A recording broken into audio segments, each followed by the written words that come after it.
Hello programmers, how are you? Today we will solve a new problem, problem number 20, which is valid parentheses. Okay, what's this problem? It's of easy level.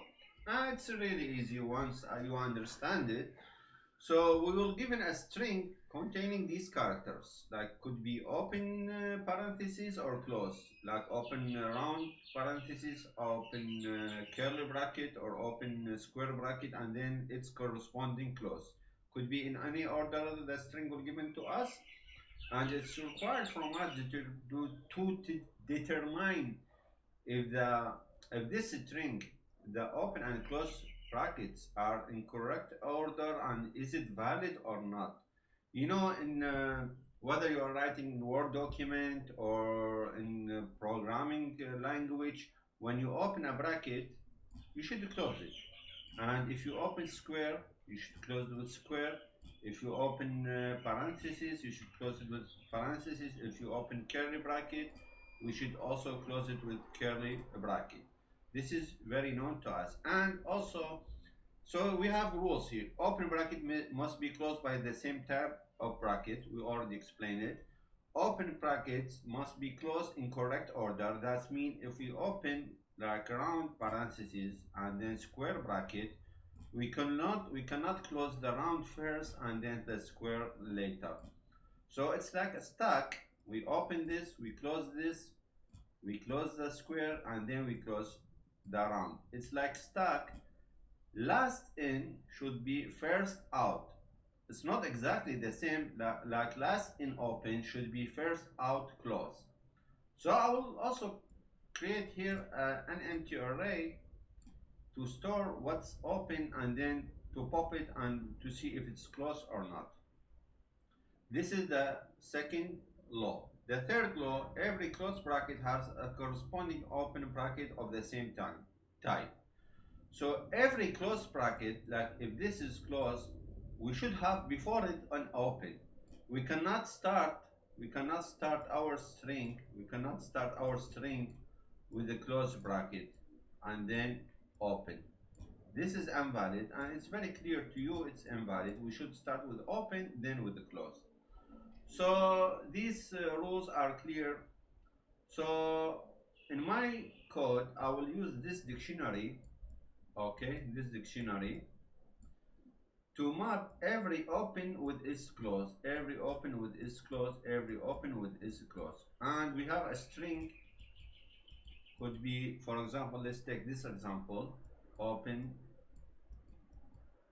and then square bracket, open and close, and then curly bracket. Okay, we have this. What I'm gonna do, I'm gonna read one by one, okay, and I will check, is it exist in this dictionary? This is open, for example. Yeah, it exists here. And what I'm gonna append its close. So here I will append this one. If we read an open bracket, its corresponding close bracket, I will append it in the array. But when we read a close bracket, I will pop something from here, and this pop value should equal to this value, because if we append like this, the correct order should be like this. So our array will be like this, and then like this. We open this, then we open this. I will push this here first, then I will append this here. It will be the last item. If the closing is correct order, so we have to close this first. When I see this is closed, I will compare it with a pop value from here. If they are equal, then we are good. If they are not equal, then we have invalid parentheses and I will return false. But actually what I'm gonna do, I'm not gonna try to read it like, is this open or is this closed or is this closed. Simply the open brackets is the keys of the dictionary and the closed bracket is the value. So when I read every item from here, is it exists in the keys? If it exists in the keys, then I know this is open bracket. What I'm gonna do, I'm gonna push its corresponding value in the array. When I read, for example, this one is closed, when I try to find it in the keys, I will not find it in the keys. So if it's not in the keys, that means this is a value, not a key. So that means this is a closed parenthesis. So what I'm gonna do is I'm gonna pop something from here and compare it. Is it equal or not? So first I'm gonna pop this one, and then it will be good. This one will be good. Then when I come to here, this will be popped. So I'm gonna pop a new value from here and compare it with this. At the end, this list will start empty. If we have a valid parenthesis, we should end with an empty one, because we should pop everyone every time. This should be like this. Sorry, it should be like this, and this should be like this. Okay, I will push the value, I will not push the key. So it will be in this direction, and this will be in this direction, and I will compare it. Okay, so at the end I should pop every closed parenthesis from the array, and we should end up with the empty array. If we end up with the empty array, we return true. If not, for example, if we given something like this, sorry, like this, and then like this, only this, we did not close this one. So at the end, the array will end up like this. We know there is, or actually it will end up like this. I always make mistake. It will end up like this. So we know there's a closed parenthesis that we did not find in the string, and we return false.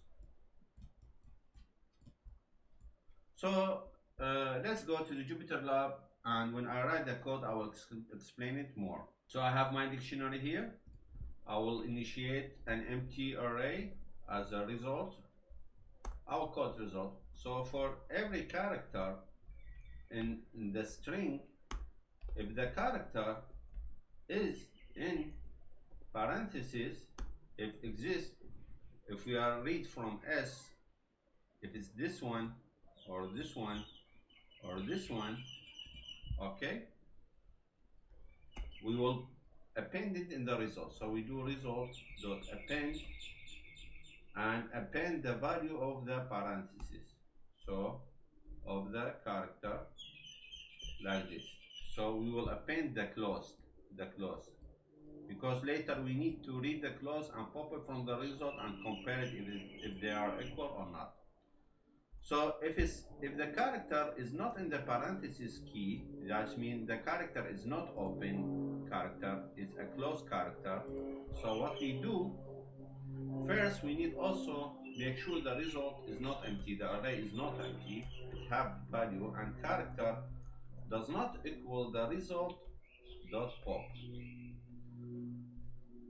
So if character it's not in the dictionary key, that means the character is in the dictionary value. So we will pop a value from results, and we will compare it to the clause. Are they equal or not? If they are not equal, then we have problem, then we return false. If they are equal, we will continue our loop till it's finished, and if not results, that means results are not empty, if it's empty, sorry, if result is empty, then we return true. But if it's not empty, we return false. It's like this easy. Test it here is okay. Let's go to Leetcode website and test it there. So I click submit,